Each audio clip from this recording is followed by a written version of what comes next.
वतन पर जाने निछावर करने वालों को सलाम। योम दिफा और शोहदाए पाकिस्तान आज मनाया जाएगा। योम दिफा और शोहदाए पाकिस्तान पर आज मुल्क भर में तकरीबात होंगी। पाक बहरिया के ज़ेर एहतमाम पुरवकार तकरीब आज नेवल हेडक्वार्टर्स में होगी। अमीरुल बहर एडमिरल मोहम्मद अमजद नियाजी तकरीब के मेहमान खुसूसी होंगे। पाक बहरिया के अफसरों और जवानों के साथ शोहदा के अजीज़ो अकारब भी शरीक होंगे। नेवल हेडक्वार्टर्स में तकरीब सुबह 7:30 पर शुरू होगी।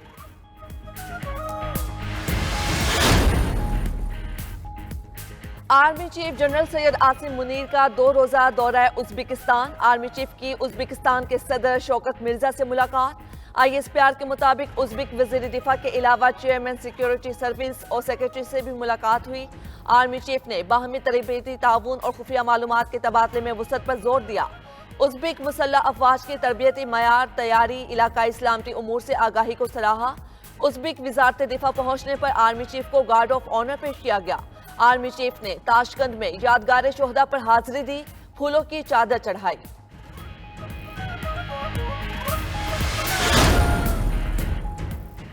फौज अपनी हुदूद से मामूली सा भी तजावुज नहीं कर रही। निगरान वजीर आजम अनवारुल हक काकड़ की गैर मुल्की मीडिया से गुफ्तगू।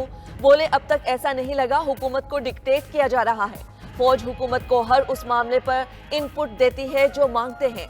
सिक्योरिटी और मुआशी मामलात पर मिलकर काम कर रहे हैं। चेयर लिफ्ट मामले पर रेस्क्यू करने का फैसला उनका था। उन्होंने सिविल मिलिट्री की बहस से हटकर बच्चों को बचाना जरूरी समझा। हमारी इदारा जाती सर्विस डिलीवरी की सलाहियत कम है। अगर कोई चाहता है फौज से मदद ना ली जाए तो इदारों की कारकर्दगी बेहतर बनाना होगी। बेहतरी नहीं ला सकते तो कई सदियों तक फौज से मदद लेना पड़ेगी। मजीद कहा, इलेक्शन का टाइम फ्रेम देना हुकूमत का काम है।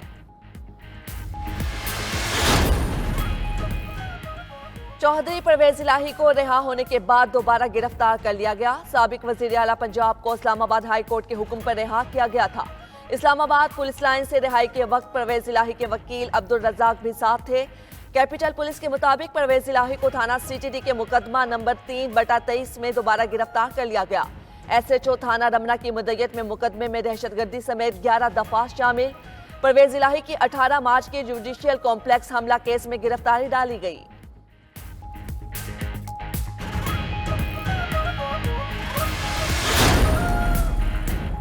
इस्लामाबाद हाई कोर्ट ने साबिक वजीर आला परवेज इलाही को रिहा करने का हुक्म दिया। जस्टिस तारिक महमूद जहांगीरी ने 8 सफ़हात पर मुश्तमिल तहरीरी हुक्म जारी किया। कहा, परवेज इलाही के खिलाफ जारी 3 MPO का ऑर्डर मुअत्तल किया जाता है। परवेज इलाही किसी और केस में मतलूब नहीं तो रिहा किया जाए। लाहौर हाई कोर्ट के हुक्म के बावजूद गिरफ्तारी पर तौहीन अदालत की कार्रवाई शुरू हो चुकी। परवेज इलाही 12 सितंबर को अदालत के सामने पेश हों। DC इस्लामाबाद 12 सितंबर तक जवाब जमा कराएं।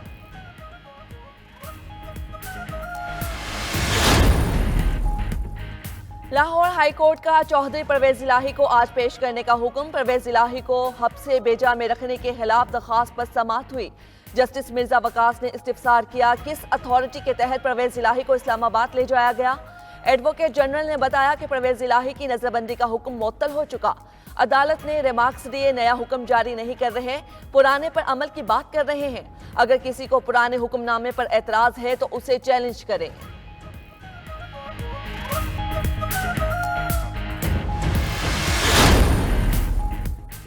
नैब तरामीम केस शॉर्ट और स्वीट फैसला आएगा। सुप्रीम कोर्ट ने नैब तरामीम के खिलाफ चेयरमैन PTI की दरख्वास्त पर फैसला महफूज कर लिया। चीफ जस्टिस उमर अता बंदियाल का केस का फैसला अपनी रिटायरमेंट से कबल ही सुनाने का ऐलान। रिमार्क्स दिए, तरामीम के बाद नैब का बहुत सा काम खत्म हो गया।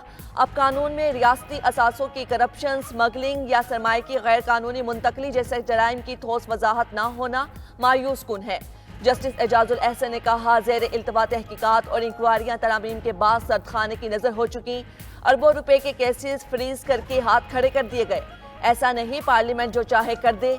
जस्टिस मंसूर ने रिमार्क्स दिए, ऐसा नहीं है नैब से मुकदमात खत्म होकर मुलजिम घर चले जाएं। आला अदलिया के जजों को नैब कानून में इस्तिस्ना नहीं है।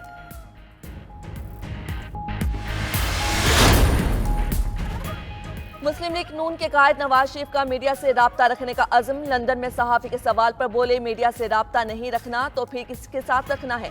मीडिया नून लीग से राब्ता रखे ना रखे वो जरूर रखेंगे। साबिक वजीर आजम नवाज शरीफ ने लंदन में बच्चियों से मुलाकात की और उनका अहवाल पूछते रहे। बच्चियों ने कहा वो नवाज शरीफ से बहुत मोहब्बत करती हैं, उनके और मरियम नवाज के लिए दुआ गो हैं।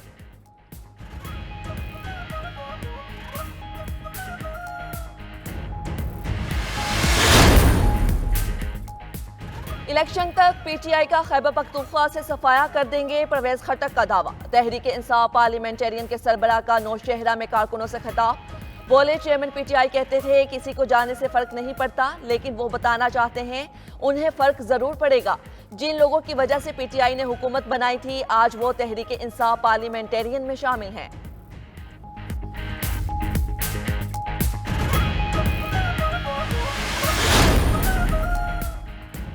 निगरां हुकूमत आइन की मुकम्मल पासदारी करेगी। वजीर इत्तलात मुर्तजा सोलंकी कहते हैं निगरां हुकूमत के पास लामहदूद इख्तियारात नहीं, अपने इख्तियार से तजावुज नहीं करना चाहेंगे। निगरां हुकूमत ने अपने किरदार से साबित करना है, कोई उसका फेवरेट नहीं। तमाम जमातों के लिए बराबर मौके यकीनी बनाना इलेक्शन कमीशन का काम है। अगर किसी को इम्तियाजी सलूक का शिकवा है तो इलेक्शन कमीशन या अदालत के पास जाए। परवेज इलाही को एक FIR के तहत गिरफ्तार किया गया। पुलिस को FIR के तहत गिरफ्तारी का इख्तियार है। कोई सियासतदान किसी मुकदमे में गिरफ्तार हो तो वो सियासी कैदी नहीं होता।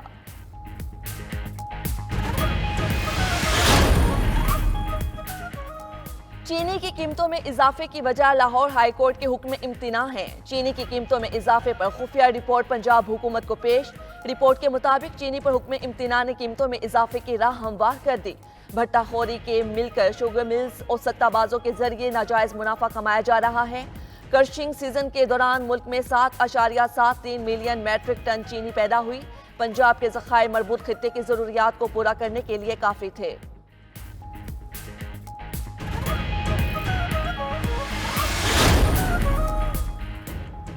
निगरान वज़ीर आला पंजाब मोहसिन नकवी की ज़ेर सदारत चीनी की कीमतों से मुतल्लिक इजलास। पंजाब हुकूमत का 2 हुक्म इम्तिना खत्म कराने के हवाले से फौरी अपील दायर करने का फैसला। सेक्रेटरी खुराक ने बताया हुक्म इम्तिना के बायस शुगर मिल्स का रिकॉर्ड नहीं हासिल कर रहे। चीनी की कीमतें कंट्रोल करने के लिए खैबर पख्तूनख्वा हुकूमत का भी इजलास। चीफ सेक्रेटरी ने कहा जखीरा अंदोजी और स्मगलिंग के खिलाफ कार्रवाइयां जारी रहेंगी। स्मगल शुदा चीनी तहवील में लेकर सरकारी निर्ख पर मार्केट में फरोख्त की जाएगी। महकमा खुराक शुगर मिल्स के पास मौजूद स्टॉक का रिकॉर्ड रखे।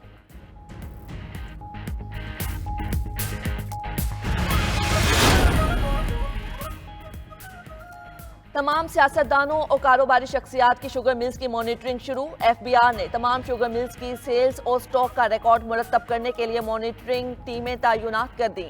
FBR की टीमें शुगर मिल्स में गैर मुआयना मुद्दत तक मौजूद रहेंगी।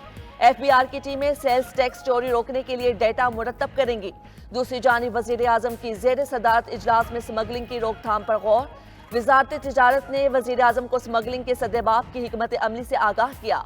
कस्टम्स हुकाम को गैर मुनज़्ज़म सरहदी रास्तों पर निगरानी का निज़ाम कायम करने की हिदायत।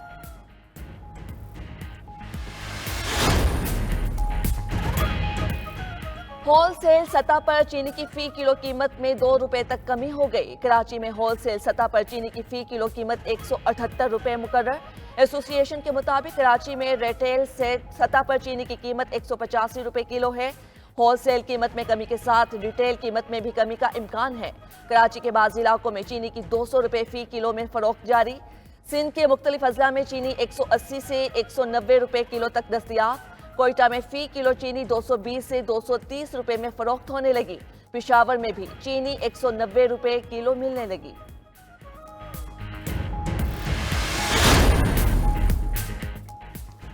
चीनी महंगी होने पर मुल्क भर में चाय का कप भी महंगा हो गया। कराची में चाय की प्याली 80 रुपए में फरोख्त की जाने लगी।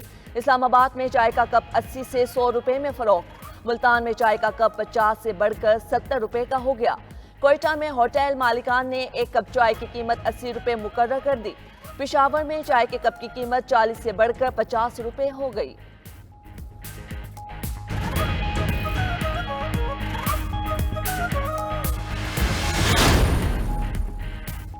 और पीपल्स पार्टी के चेयरमैन बिलावल भुट्टो जरदारी से साबिक वजीर आला मुराद अली शाह की मुलाकात। सिंध की सियासी सूरत हाल पर बातचीत। मुराद अली शाह ने निगरान हुकूमत के तरक्याती फंड्स रोकने से पैदा अवामी मसाइल से आगाह किया। कहा अवामी रिलीफ के लिए पब्लिक ट्रांसपोर्ट को सब्सिडी दी थी जो निगरान हुकूमत ने रोक दी। महंगाई के पेश नज़र अस्पतालों के फंड्स भी बढ़ाए थे, वो भी निगरान हुकूमत ने रोक लिए।